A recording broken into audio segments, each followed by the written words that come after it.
Welcome to the Voice of Retail. I'm your host, Michael LeBlanc. This podcast is brought to you in conjunction with Retail Council of Canada. On this special expanded format episode of the podcast, I'm joined by two internationally recognized thought leaders in the digital marketing space to share their insights in back-to-back set of interviews. First, Greg Shelly, Vice President, Enterprise Digital Marketing at Canadian Tire Corporation, takes us inside the inner workings of one of the largest digital marketing teams in retail with a masterclass in structuring teams for the modern era, attribution, digital performance across platforms, and next-level accountability. Next, Michael Klein, Global Director, Industry Strategy and Marketing, Retail, Travel, and Consumer Goods at Adobe Systems, takes us through a 10,000-foot level view of the state of digital marketing. He walks us through the systems and processes and delivers insights on the depth of reach that Adobe brings to consumers, changing shopping patterns. It's a powerhouse episode, a little longer than usual, but more than well worth the listen.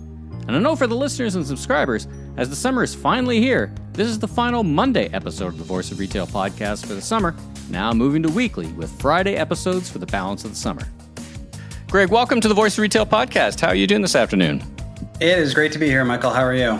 I'm fantastic, thank you. I've been looking forward to this for a while. You and I, we talked about how we met in the before time at an event, and we wound up on the mic here together. So great to talk to you. So thanks again for joining me. Yeah, it really is my pleasure to be here. It certainly was a different world back then, but you know what? There's a lot to be positive about now, and looking around, I'm feeling pretty good about things. Oh, fantastic. Well, listen, let's jump right in. Tell us a little bit about yourself and what you do at Canadian Tire. So I'm Greg Shelly, Enterprise VP of Digital Marketing. And what that really means is there's three key areas of responsibility that I have. First off, performance marketing, which is a function that we have in a team that's dedicated to driving sales demand to both bricks and mortar and to our e-commerce channel using digital and digital ads. And so we have a function there, and within there, a team that's actually dedicated to acquisition of new customers into our ecosystem, which is very exciting. We have a second area of the business, which is our in-house digital media agency. And we do all the buying and selling for all of our, we call them internal clients, across our brand marketing teams, our loyalty groups, CTFS, which is our financial arm, and of course, supporting all the banners. And then the third key area that we're focused on, and we're spending a lot of time on these days, is our retail media business. And it's in its nascency, but we're really excited about the opportunity in front of us there. And we think we're really well positioned to do extremely well in the space.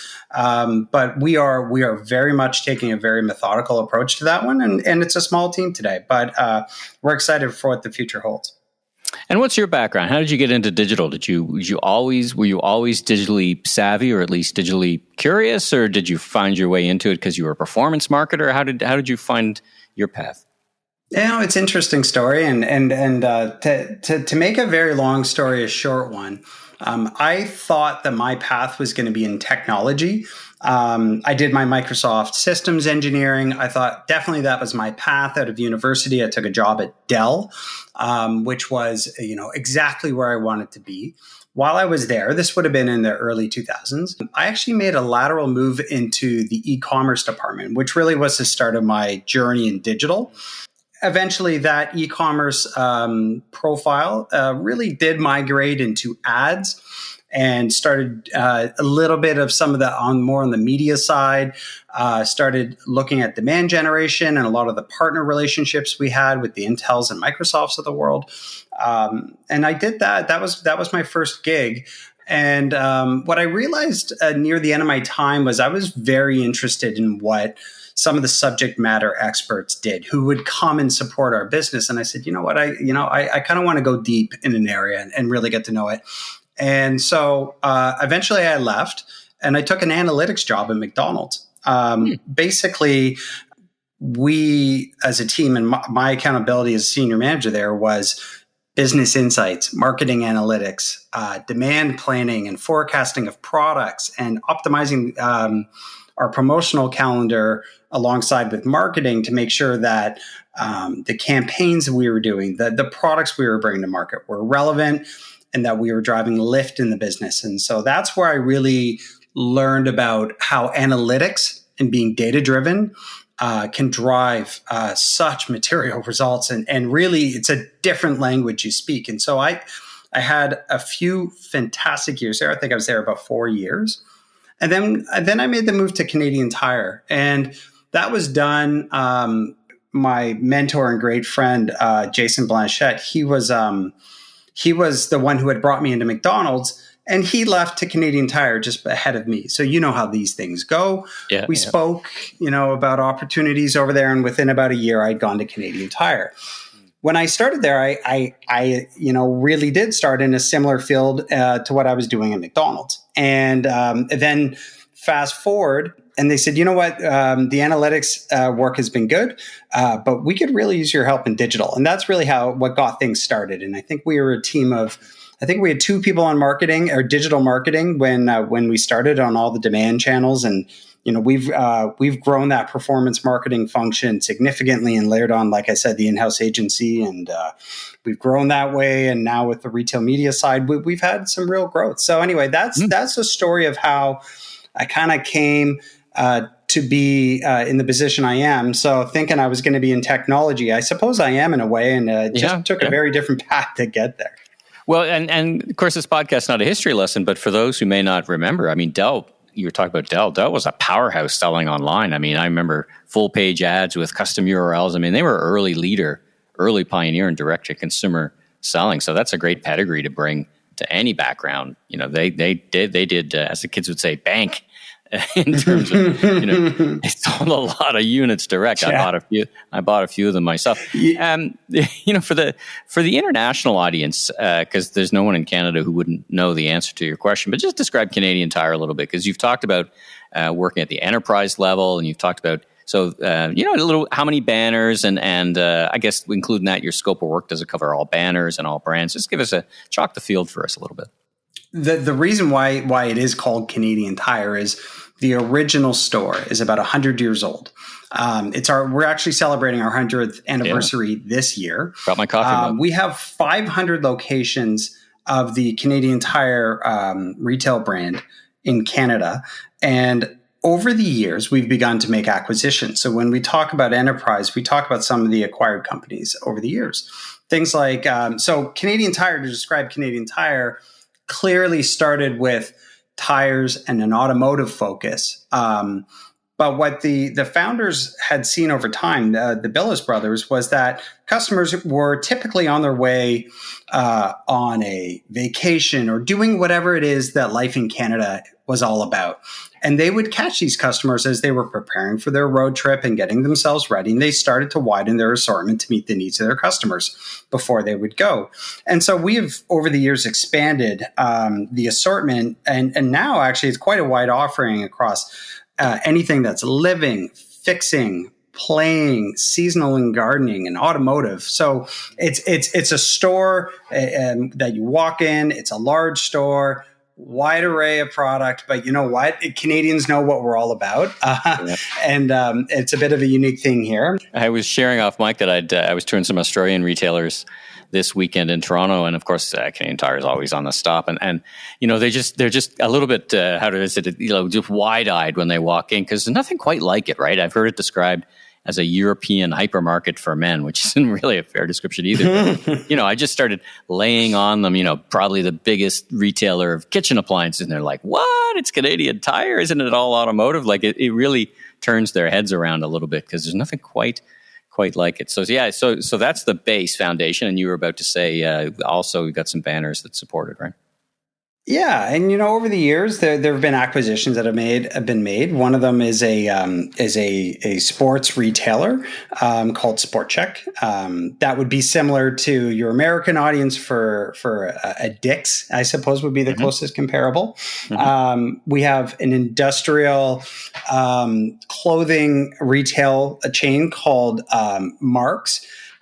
Having said that, Marks has made quite a transition into more casual apparel, and is doing extremely well at that, and huge owned brand penetration as well at that retailer. And so they have the best of national brands and quite a booming own brand business as well. Wow. I've heard Marks sells more Levi's than anyone else in the country. Is that just a rumor? Is that, can you validate that for me? It sounds about right. I can definitely validate denim, but I would have to ask our president or one of our VPs over there about Levi brand specifically. But I can tell you that from a denim perspective, we would be the largest in Canada. Right on. Okay. So about 1,700 units, and all of these, SportChek, Marks, and Canadian Tire proper fall under your remit, and I guess that it's also the credit card business that's around it, right? So that all falls in under what your team oversees in terms of driving demand, yeah? That's right. And so when you look at the bank, and that's a great example of another one of our treasured assets, I suppose you would say, the bank, we have a credit card through the bank, as well as some other financial products that are available. And so it's it's a wide swath of brands. But our brand purpose is really, it's about making life in Canada better. And I think with the brands that we have and the way that we go to market, we're very true to our identity and we know the role we play. And so that has to come to life through the work at the end of the day. Right on. Let's talk about how your team interacts with marketing and brand teams. Because what intrigues me and always has, I've been part of, single teams or shared service teams or common platform teams. How do you interact with a little bit of your tradecraft, how you interact with brand marketing folks, and how does this all roll up into what you do and how you do it and how, in terms of performance metrics, how you're gauged and just how you get on each and every day doing what you do? Yeah, no, it's a great thing to ask because when you go and you start to go down the path of being an in-house service provider, it certainly changes the dynamic of how you work with your peers. For us, it was a good change. The thing that we do that's a bit different would be because we are part of the corporation, when we're supporting our clients, I think the nature of the work shifts from being an outside consultant that maybe doesn't have the full picture of everything to we're able to bring opportunities based on the data, based on systems where if you were a third party, you wouldn't necessarily have access or privilege for that type of data. And so what we're able to bring is what we have is a very tight partnership built around really what we understand, what the strategy of the business. We understand how the data comes together. We have the direct connections into other parts of cross-functional teams to be able to make change happen. So at the end of the day, it's a different working relationship when you start to support a brand team, but we're all on the hook for NPS. We're all on the hook for brand health. We drive awareness and consideration and drive the value and the revenue opportunity chain together. And when they miss, we miss. And when we hit home runs, they hit home runs. It's all the same team. So it's a different relationship, but it's been very successful so far. And putting all that together allows you to get that scale, right? And you're able to hire the expertise that you need, right? Because I remember I had an internal team, and the challenge is I needed one analyst, and it's hard to hire one analyst because then what's the career path and all that stuff. So you get that scale by serving all the banners, right? And having that, as you said, that broad swath of responsibilities. That must be helpful for you. Yeah? It's extremely helpful, and it's everything, very practical things like having the scale to support vacations, or if someone's on leave, or if someone has an opportunity somewhere else in the company and wants to take a role. We have a steady pipeline of really impressive talent that we're able to move into these roles. And it's not like they don't understand the company when they come in. And that's what makes it work. And that's what makes us very agile and able to sort of meet the needs of our client and also drive the outcomes that we're, at the end of the day, all sharing. We're all on the hook. So you said something really interesting, I guess it's just part of your day-to-day life, but you serve both performance for the physical stores and for online e-commerce. Now, online e-commerce is a little more, I guess, straightforward, kind of, sort of. But talk about this, in this increasingly hybridized retail environment, the attribution riddle. I mean, everyone, what drove what kind of stuff. That must be really complicated given all the moving parts of what happens to someone at the tire. They walk in the door, they decide they're going to do a curbside, or they buy it online, or vice versa. Like, how do you connect those dots to understand performance along those two lines, or do you just see it as one harmonized result? How do you look at that?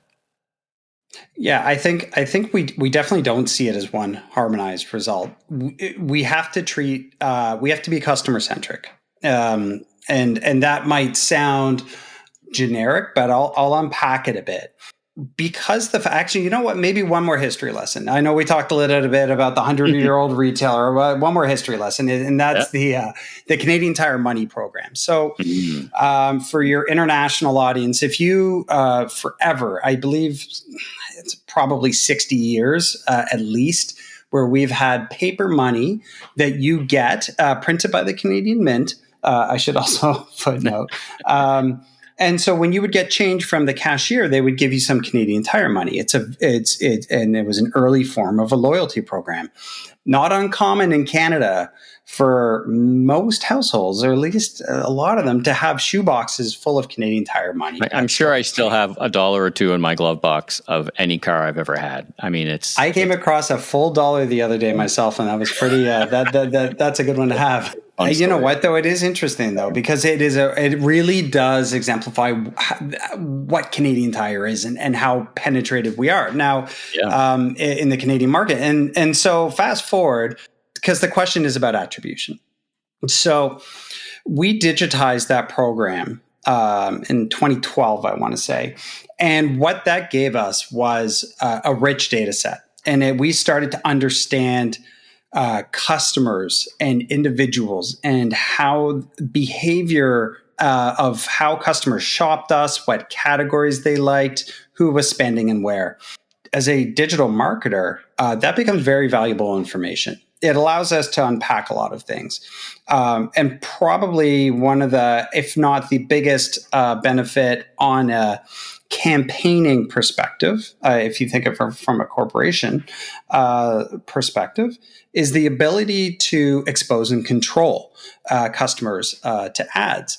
And being able to look at the omnichannel picture is provided through our loyalty program. So that really lets us start to say, what happens from our search ads? What happens from social media? What happens when we do X or Y?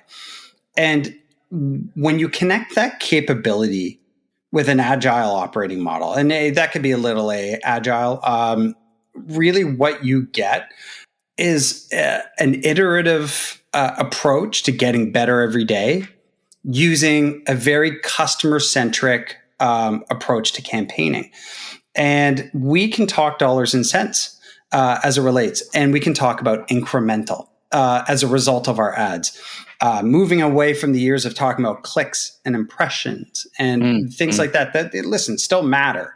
Mm-hmm. But when you're able to convert that to a conversation internally and you start talking about the dollars and cents that you made incrementally and margin, it's a very different conversation. And so we are able to, at this point now, coming right back to your question, if we want to understand the impact of a certain activity on e-commerce, it just becomes an exercise of setting up the experimentation to isolate on a variable and being able to understand what the impact is. And so that's very much, I would say, in our DNA as an operating group. And it doesn't always, it can be brand lift. It can be anything you want. It doesn't have to be always about transactions and revenue. And frankly, we have one, a customer that shops multiple brands is still just one customer. And we need to understand that customer and understand how they shop us and why they shop us. And the more we unpack that stuff, the more we understand Canadians, the better the results are and the better the experience is. And so we've just been very focused on that. Yeah, fantastic. Now, within your team, within your role, within what you do every day, let's talk about the blend of art and science. Is there role for the kind of instinct or judgment? Of course, there's a role for judgment, but talk about this art and science, or is it all just mostly analytics and the numbers play out? How does that actually work in your team, and how do you think about that? Yeah, I think what it is Technology, I think sometimes people make the mistake thinking that when they are procuring technology, they are procuring a silver bullet. And the truth is, there is no silver bullet. You need to understand what problems you are solving for, or what is the outcome that you are looking to achieve with your ad dollars, with your brand messages of any kind. They can be on site, they can be anywhere they are. But I think what it comes down to is the creativity will come through understanding what it is you're trying to solve and then looking at the solutions, right? And so it might not be hunch where we ran a campaign and my hunch is that it was really good, but it might be a hunch that says, hey, we have this segment of customers that have done X or Y, and we need to do something special for them. And we need to treat them differently, or we need to show them something. And I think that that's kind of where it's been. And I think where all that is going is clearly technology is going to solve for some of that, where you're saying, there are, decision engines and things of that nature where you're literally talking ML and AI, but you still have to point them at a problem. And you still have to develop your use cases based on what's important to your customers and what's important to you as an organization. And so that's where the hunch comes in, and that's where the creativity will continue. It's not going to be necessarily my hunch is that that campaign was great, but it will be there are areas of huge value here and wins to be had, and having the right judgment to know what to do first and when and how to go about it. And I think it's just a different shape of creativity, but and what's being asked of that individual. But the tools are just going to be so much more powerful. Well, it's a nice segue to talk about tools. Michael Klein will be on the back part of this podcast from Adobe. So tell me about your marketing tech stack, and does Adobe have a role, what role that has, and all the different, building that tech stack's pretty proprietary stuff, but just give me a sense of what you work with and what kind of tools impress you. Yeah, no, I think that's a great topic. We use Adobe. Adobe is a phenomenal partner of ours at CTC. We use them. We just replatformed our Canadian Tire website with Adobe. And I noticed, by the way, as a user, all of a sudden it changed and my store changed. I like it. I like it a lot. It's congratulations again to you and the team as a user. Yeah, well, I personally, I can't take any credit for that one, but those are my my partners in crime that I work day in and day out with, and they've been working very hard on this for quite some time. It's a beast.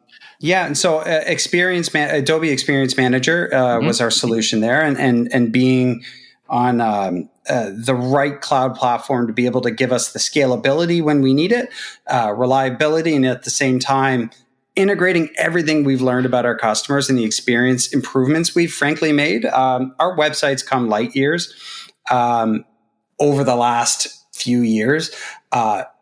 Really coincides with, I will call it our obsession on monitoring, on getting feedback, on making changes. And it's every day I go to work, I'm still just blown away by how quickly we're able to move when it comes to addressing any points of customer friction or insights or feedback we get where we need to do something differently. It's unbelievable to see the engine that we've built collectively. It's a really it's a very exciting time. Right on. Well, let's turn our minds the last couple of questions to advice. So, advice to the digital marketers listening, to folks who do your role or aspire to perhaps build a team like yours. 2 starts, 1 stop. Also, what they should leave behind for 2022 and what they should start doing. But how do you think about, based on your experience and what we've just been through from a COVID era, digital acceleration, and all that stuff? 2 things they should probably start doing, and maybe 1 thing that they should leave behind and stop doing. Yeah, I think that is, we could do. I don't know how many episodes on the lessons learned through COVID, but I will say a few simple things. I think, first and foremost, it's always important to do your own math. When it comes to someone who might promise you some sort of performance or an increase in ROI or whatever it is, if you don't have a basis for doing your own evaluation, it becomes very difficult to sort of understand what's real, what's the smoke and what's the mirror.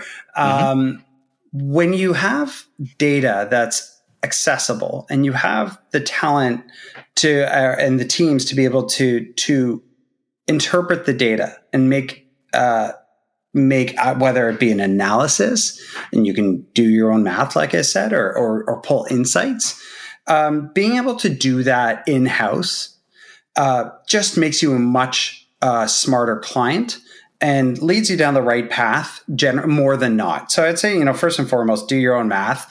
And if that's not a capability you have, if you struggle with understanding whether it be, did that campaign, it looks great in Google Analytics, did it deliver anything incremental to the business, or would we have all had that? Would we have had those sales anyway? Those are the kind of questions that you want to be able to answer. Yeah, and that's a great question.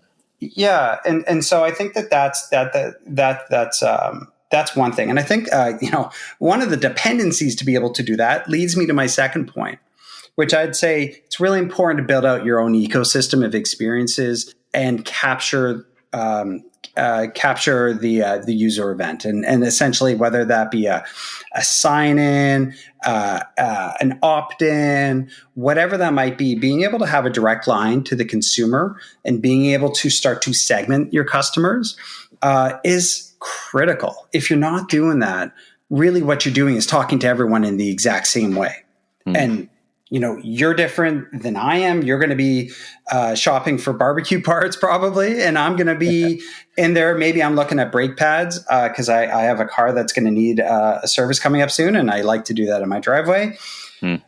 What's going to make or break us as an industry, not specific to CTC, but as an industry, is going to be the ability for digital marketers to be able to make that leap. To be able to control and the data, to respect privacy, and at the same time continue to drive yourself forward. And in a world where cookies are going away, and in a world where privacy is being protected, whether it's through legislation or technology like Apple, it's the direction it needs to go. But at the same time, as a marketer, it's okay. Well, that actually makes us have to up our games. And so build your own ecosystem of whether it be IDs, opt-ins, app users, get an ecosystem of data, pull it together and start getting insights and start to treat your customers differently because they're all individuals, and don't rely on a third party to do it.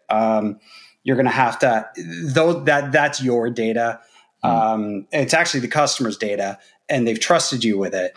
And it's just so important to do the right things with it. But it's also, the upside is enormous from a business and an opportunity perspective. So it's a win-win for the consumer and for the business. It's just, it's going to be a high bar for some to get to. And that's why I recommend start now. Yeah. The best time to plant a tree 20 years ago, right? Next best time is today. That's exactly it, right? And so just get started if you're not. Yeah, never too late. Now, for something maybe that you're no longer doing that maybe technology or experience has proved doesn't work, any advice around what folks should stop doing as they think about I think we have to break down the silo between traditional teams and digital teams. I think we have to break down silos between upper funnel and lower funnel. Like, you have to understand your customer and start there. And does that customer know you? Do they not? Do you know what they like? Are they already telling you what they want? I think we have to stop thinking about channels like we do. I think we have to think about each customer, each segment, each whatever it might be, and have teams that are looking at those segments and watching them and thinking about them in a omnichannel, multi-channel, traditional, digital, everything I just said. I think that's the leap. And I think digital, back when we were talking about the early days and pioneering things, it made a lot of sense. You had a digital team. It was like this alien thing that people were doing. Well, you had Now to it's evangelize. just- I mean, there's a whole bunch of reasons you needed it, right? I mean, from evangelizing to inculcating that type of DNA into the rest of the organization. But those days are probably they should be long gone. Yeah. Yeah, and they should be. And I think if you're still planning by channel, and there's a difference between having tactical plans where we have to, anticipate how much we're going to be spending in channels. But if we lead with that, we're missing the boat. You have to start with the customer and then build the strategies around them. And it should include, I'm a digital person by trade. The power of traditional is still there. There is massive value to be had in traditional channels. So really you can't just think about even, I'm a digital marketer, traditional marketer. Yeah. That is the leap. I think that's what we have to stop doing. And I think we have to really shift. And I keep saying it, but my teams will say, "Oh my God, you're a broken record," but it's true. We have to become customer centric. And that's more than just a guiding principle. That should be foundational to how you plan and how you go to market. Operating principle, right? That's now, right. Anybody listening to this in the digital space should be pretty excited at this point about what you're doing now. I'm sure in one way it's not hard to hire people with such a great mandate, and the other, it's always hard to hire the right people. Any open positions? Kind of the mic is yours. Should they go seek out opportunities? Are you looking for folks? Just since we got a nice audience, any opportunities? Yeah, well, right there. We're going to have some postings around retail media in various capacities, as that's a growing and expanding area, as well in our performance marketing and ad ops areas. We have openings coming on board so if you want to be in a performance marketing role and start to understand the cause and effect of digital ads and understanding how to move audiences around and measuring outcomes and all those sorts of good things. We have performance marketing role that will be live. I'm hesitating to tell you the title as we're still sort of figuring some last minute details. But yes, there's going to be a performance marketing role on our master brand coming up, as well as, like I said, operations roles in social and potentially search and things like that. So there's always something on the go. It's such a vibrant space. It's a growing space. You can always check us out on our website at canadiantire.ca. There's a link at the bottom to go to our corporate site, and you can look up those postings. I'm on LinkedIn. You can also add me or send me a message. Greg Shelly. You'll find me there. And as well, greg.shelly@cantire.com if you want to reach out with a resume or any questions for me. And I'm happy to field those. Well, Greg, that's a very generous offer. And thanks so much for joining me on The Voice of Retail. It's a great discussion. I think we could have several discussions like this because it's such a broad reaching, interesting topic, and you're really doing very forward-leaning stuff. So congratulations to you and the team on just the work you're doing, just by listening to your description. And once again, thanks for joining me on the Voice of Retail podcast. It was a real treat to chat. Yeah, I had a lot of fun. Thanks, Michael. I appreciate the invitation. Michael, welcome to the Voice of Retail podcast. How are you doing this afternoon? I'm doing well, Michael. How are you? I'm fantastic, thank you. Now, whereabouts am I finding you today? I think you're on the West Coast, right? Yes, I am a transplanted New Yorker based in the San Francisco Bay Area, specifically in Oakland, California, in the hills here. Wow. So would you ever go back? Like, do you like the lifestyle? Would you ever go back? I mean, they're two very different lifestyles in one way. What do you think? I get that question asked quite often. I go back quite a bit for both personal and professional reasons. So I don't think I would go back full time. I enjoy visiting, but I also enjoy coming back to the West Coast and opening up my sunroof and driving back from the airport. But I love the energy of New York and growing up there, but I don't see myself living there full time again. All right. Well, listen, thanks again for joining me. Let's jump right in and tell me a bit about yourself and what you do for a living, what you do at Adobe. Yeah, I often will always talk about that I am a merchant by trade. I grew up in the retail industry started on the shop floor in New York City for some well-known food retailers, Dean & DeLuca, Balducci's, and then had fortunate to be working for other great brands, Williams-Sonoma, Wine.com, worked side by side with Chuck Williams actually for quite a while, editing cookbooks. And for the past 14 years, I have now been on the tech side of the world. Specifically, I'm the global director of industry strategy for retail, travel, and consumer goods at Adobe Systems. What that means is that I'm responsible for Adobe's point of view and messaging in those three industries of commerce, retail, travel, consumer goods. So I've been really fortunate to be part of the journey we've been on for the past 10 plus years. I guess it's a different world pre-COVID versus today. You probably travel or fly a lot less than you used to, yeah? Without a doubt. I am on calls at all hours of the day and the evening. And I used to travel quite a bit, probably almost 50% of the time. Wow. I do miss some of that travel, but I am focused on North America with a global remit on making sure that what we're doing here in North America is being adapted by our different industries and vice versa, across right? the globe. And vice versa, right? Best practice is kind of travel around and. Oh yeah, definitely. We have hubs in Australia, London, all over the world, and always collaborating with my partners in all parts of the globe. Yeah. Do you look in your tradecraft? Do you look to Europe to try to forecast how privacy is going to roll out? Because obviously, privacy has a big impact on how you design and think about the work you do. Well, certainly GDPR was a leader before we had all these acronyms, the CCPA, right. The California, right? California Consumer Privacy Act, was a offshoot from the GDPR that was implemented in Europe.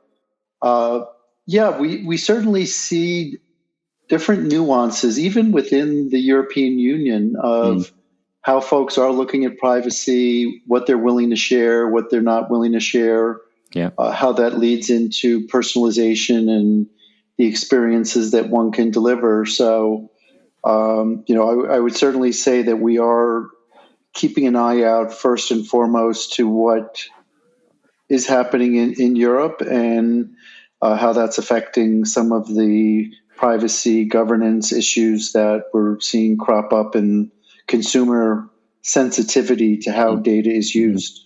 Right on. So let's talk about Adobe just for a few minutes. I mean, there's nobody listening to this who wouldn't know Adobe. They might just know it as the purveyor of their PDFs. But more importantly, tell us a little bit about the scope and scale of Adobe and how you connect to the retail industry. Yeah, that is. I don't have to explain as much as I did 10 years ago that I'm not the Photoshop guy. So yes, Adobe has been changing the world through digital experiences for over 35 years. We're not far away from our 40-year anniversary. And we acquired two companies back in 2007 and then 2009. First, a company called Scene 7, which is a dynamic media and content solution. And then where I came from was Omniture, the acquisition that Adobe made in 2009 of the leading digital analytics solution. So ever since then, we have been building out our digital experience side of the business, which is one of our three major clouds, the other being the Creative Cloud, which is where everybody thinks about us first and foremost when it comes to Photoshop, InDesign, Illustrator, etc., and some other video capabilities. I got a subscription to it myself. It's very useful for just taking care of my PDFs and doing fun stuff. Well, we're all in the cloud now. So what a revolution! What a revolution, right? Yeah, it is. When I first joined, we were still selling box software. Yeah. So on-prem box software, right? Yeah. Yeah. If anybody has any of that box software out there, you should hold on to it because it's probably very, very valuable. It's a collector's item. Build yourself a table out of it in Adobe Offices once you go back to the office. Yeah. So for the past 10 years since that acquisition, 10 plus years in 2009, we have really been focused on building out our experience business for the enterprise, which is the foundation of digital content, the analytics piece, the orchestration of marketing and offers, and really helping retailers in particular, and as well as all the other industries, really understand what it means to drive great experiences for enterprise and SMB businesses. And we're very well entrenched in retail. We measure 80 of the top 100 internet retailers' businesses from a digital analytics perspective, and very well entrenched in building out their experiences for websites, mobile, kiosks.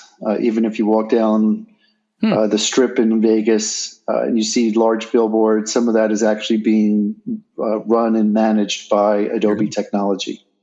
Well, speaking of which, we just listened to an interview with Greg Shelly from Canadian Tire talking about his world of enterprise digital campaign management. So I guess we should call that out as a great client, and big announcements with Canadian Tire lately, right? Putting $3.4 billion. Boy, what a badge of confidence in the future of retail. So couldn't think of a better timing for our discussion. That was we're recording this mid March.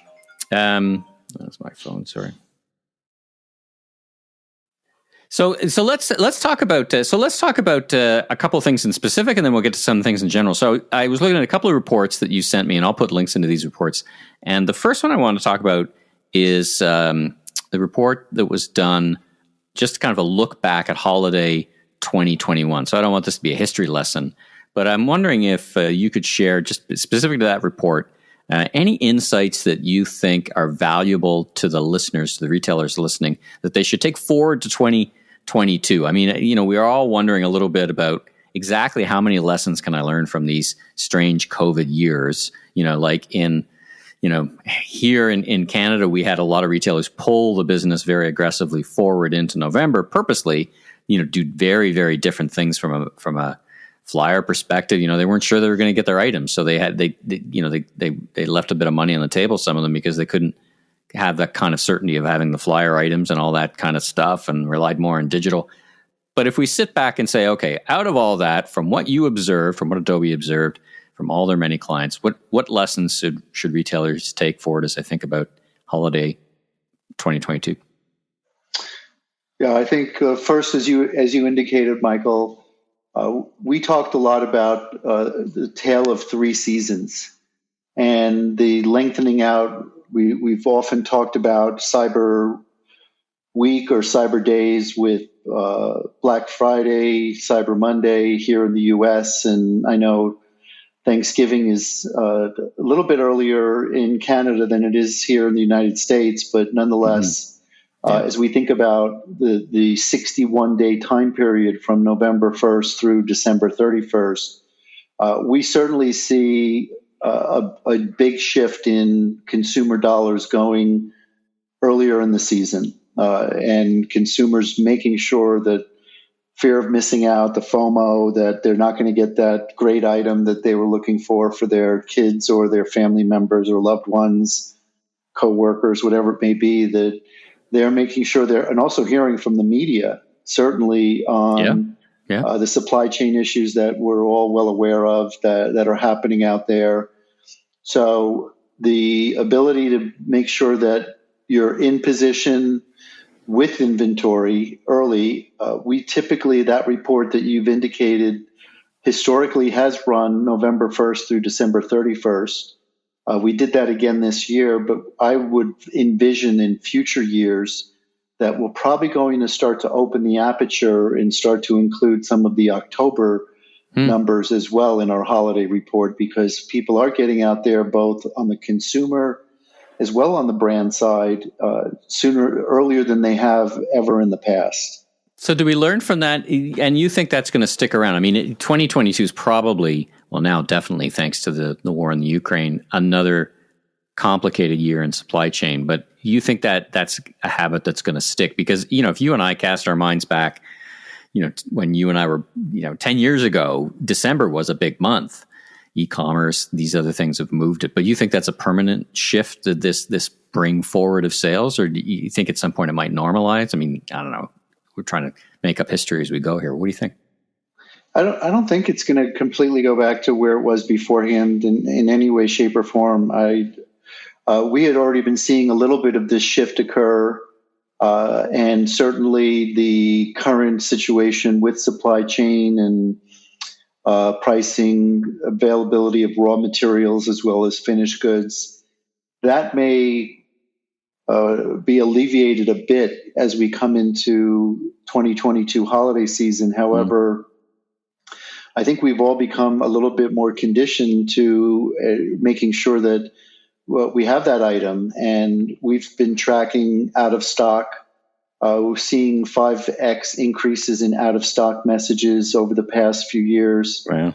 So, it may not be as drastic as it has been, but I don't see us going back to previous years where December was so heavily loaded, and we're going to see that shift continue ever so slightly. I tell you, I wouldn't have called that, 5 years ago.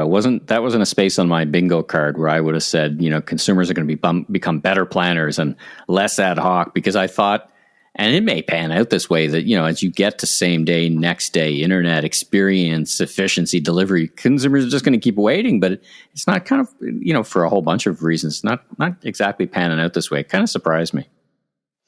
Yeah, I think the other thing which we certainly have seen is not just the supply chain issue of the materials, but the bottleneck and the other than a few retailers, obviously Amazon in particular, that are promising fast fulfillment. But whether it's United Postal Service, UPS, Federal Express, Canadian Post, all of the different fulfillment options, they're also seeing their own bottleneck. I mean, here in my neighborhood, I see the United Parcel trucks running at 9 o'clock at night during the holiday season. And, those guys have to go home at some point in time in the day, and there's only so much that can go on the truck. So it's not just the materials, but it's also the carriers, and can they actually get that product to you? I think it's also kind of dovetails quickly into the numbers that we see, the increase in buy online, pick up in store, right. As we get closer to Christmas, because while somebody may promise that they're going to get you an item in 2 days or 48 hours, whatever it may be, 24-hour instant delivery, that we may not always trust that. So being able to recognize inventory and then be able to get in the car and go to the physical location and pick up an item. Particularly important around the holidays, right? I mean, it's a gift, right? So, it's particularly what we used to call in the retail trade trip assurance. I know I'm going to get it. All right, let's talk about this Digital Insights 2022 report that you wrote. Clearly, we see from the report, and I'll make the report, I'll put a link into it in the show notes, surge of digital, we'd all know that, all kinds of new customer journeys. And I'm trying to figure out, as many are from that report, kind of a similar question this holiday, what can we take from that report looking at current behaviors during the COVID era that we can say, yep, those behaviors are now set. We can expect those to happen again. What were your insights about that? Yeah, the first thing I'd want to call out is mobile. And it also kind of ladders back to some of the data we saw in the holiday report. And maybe I'll first cover that off real quickly before I segue into what we saw in the digital trends report. So we had made certain assumptions when work from home, COVID really started setting in, that the desktop would have somewhat of a resurgence in terms of the trends that we had been seeing for a few years beforehand, that folks would be on their desktop more, they'd be transacting more on desktop. And actually, we saw the opposite occur. Desktop held a little bit flat, if not started to continue to lose ground to the mobile device.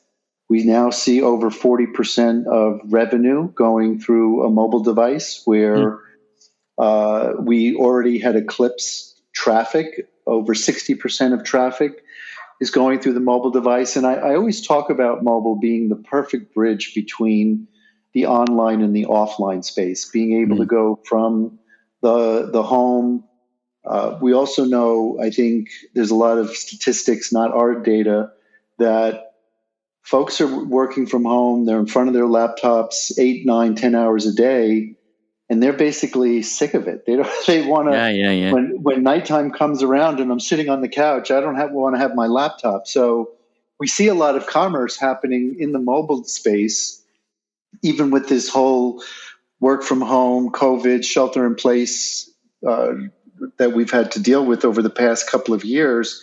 So mobile continues to be a really important space, I believe, as we go forward, because that's where consumers are going to continue to look for their commerce. We also know the devices are getting better. The speed is getting better. Right. Payment's getting better, right? Payment is getting better. You used to need 3 arms to pay on a mobile device, right? And you can do it one click. I think Apple Pay is a great example of that. So when we had our study, we asked, where are you investing? And mobile applications for in-store shopping come out as the top area for retailers of how they're going to improve their mobile experience. Contactless payment, number 2. Social commerce. I'm also guilty of this myself, where I'll be on Instagram and they certainly have enough information about me that I'm having more impulse sales probably than ever before when it comes to social commerce. So those are some of the areas, the contactless payment, the ability to self-service more than ever before. Mobile is certainly center of that experience. Yeah.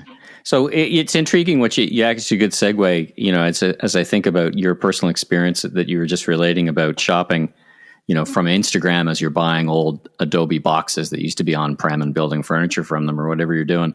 I think about the fragmentation of the customer journey that has gotten worse, not better, or more fragmented. Would you agree? And what's your advice to retailers about how to think about that? I don't know if I would use the word fragmented myself. It's disjointed, right? Maybe they're synonymous there, and it's all over the place. There is no longer a linear customer journey that we had beforehand that was very easy to track. And customer journeys are starting online, they're starting offline, they're starting, as you pointed out, through social media. So the holy grail for retailers these days is, how do I make sure that when I have a consumer in front of me, how do I deliver an experience to them, online or offline, that is as personalized as possible? How do I speak to them in their voice and make sure that if I'm in a grocery situation or a grocery store or a grocery retailer, I'm not showing meat products to a vegetarian. Right. I'm showing products for the right gender in an apparel setting. As retailers, we've been trying to do this for years. Are you surprised at how long it took, or is it's just really complicated? But do you think we'd be farther along from where we are today? It sounds like the tools that you're bringing to the retailer are really helping advance the cause. They are helping, but the challenge is, to your point, is bringing together the data, the unification of that experience, and bringing together online and offline data is a huge challenge. I think also how enterprises and organizations are put together. What is a center of excellence look like, or are we still siloed off between the online and the offline space? We see improvements in that area, but in our other research, we understand now that less than half of retailers that we're speaking to are personalizing more than 50% of the customer journey, going from awareness through to retention. And part of the challenges there is not only the technology and the data, but it's how they've set themselves up organizationally. And the email team may be working on their programs and personalizing or giving great experiences through email, but are they actually connected organizationally, process-wise, strategically across the in-store people as well? And we see the customers that we're working with that are doing this well have some of this under control. They've put in the centers of excellence. They've created a roadmap and a strategy that looks at the unified customer profile, and without getting into the technology, investing in data lakes and customer data platforms to be able to really bring that data together and democratize it across the enterprise. All right, last question for you. Looking at the report and from what you know, and you talk to a lot of retailers, talk about, from the retail perspective, whether it's organization-wise, process technology-wise, advice around priorities. Where should they spend their last dollar of budget and their last minute of time? What's in your mind is the number one priority? Is it this organizational piece, teach and train and get that down, and then let the great technology take care of it from there? The first thing I would say is having a bit of self-awareness. What I mean by that is we have been in the world of retail, we have been dealing with e-commerce for more than 20 years. Yeah. Going back to the mid-90s when things really started to take shape in terms of online commerce. So everybody in this space is at a different part of their journey. And I think there needs to be and we saw this in our personalization study, because what the challenges that grocers are having are different than the challenges than a general merchandise or a big box retailer may have. Because grocers for so many years were relying upon the physical space. They had the luxury of over 95% of their business going through the physical store. And they didn't really think that this digital thing was going to be as big of their business as it has grown to today and will continue to grow. So the first thing I would say is really have a clear understanding of where you are in this journey. Do you have the foundation of data and content in place in order to have a unified profile and a customer experience? And alongside of it, the people part of this, we always talk about people, process, and technology, but really understanding the people internally and externally. And again, going back to crawl, walk, run, don't try to do everything. What are the basic use cases that are going to drive my business? What is that low-hanging fruit? And really understand what the low-hanging fruit is that is going to drive the needle. And sometimes it's as simple as suppressing marketing or going and getting a better optimization of internal search on a mobile device, because that's a key use case for many retailers. So self-awareness, clear use cases of how I'm going to grow the business, and organizational structure, I think, are some of the key areas that retailers need to be thinking about as they go on this journey. Well, all right. It's great advice, Michael. Thank you so much for joining me. Last question, I guess, is where can folks get in touch? Are you a LinkedIn guy, and where can they go and find insights from Adobe? So yes, I am. I'm on LinkedIn. I'm also on Twitter as Klein, the number 4 retail, Klein 4 retail. And then, of course, we have a ton of great content on adobe.com in our industries and retail section, whether it's the reports we've discussed today, as well as customer case studies. It's been a pleasure speaking with you today, Michael. I appreciate being able to join you today. All right. Well, once again, thanks for joining me on The Voice of Retail, and I wish you continued success and a great rest of your day. Thanks. Have a great 22. Thanks for tuning into this special episode of The Voice of Retail. If you haven't already, be sure and click and subscribe on your favorite podcast platform so new episodes will land automatically twice a week. And check out my other retail industry media properties, the Remarkable Retail Podcast, Conversations with Commerce Next Podcast, and the Food Professor Podcast with Dr. Sylvain Charlebois. Last but not least, if you're into barbecue, check out my all-new YouTube barbecue show, Last Request Barbecue, with new episodes each and every week. I'm your host, Michael LeBlanc, president of M.E. LeBlanc Company and Maven Media. And if you're looking for more content or want to chat, follow me on LinkedIn or visit my website at meleblanc.co. Have a safe week, everyone.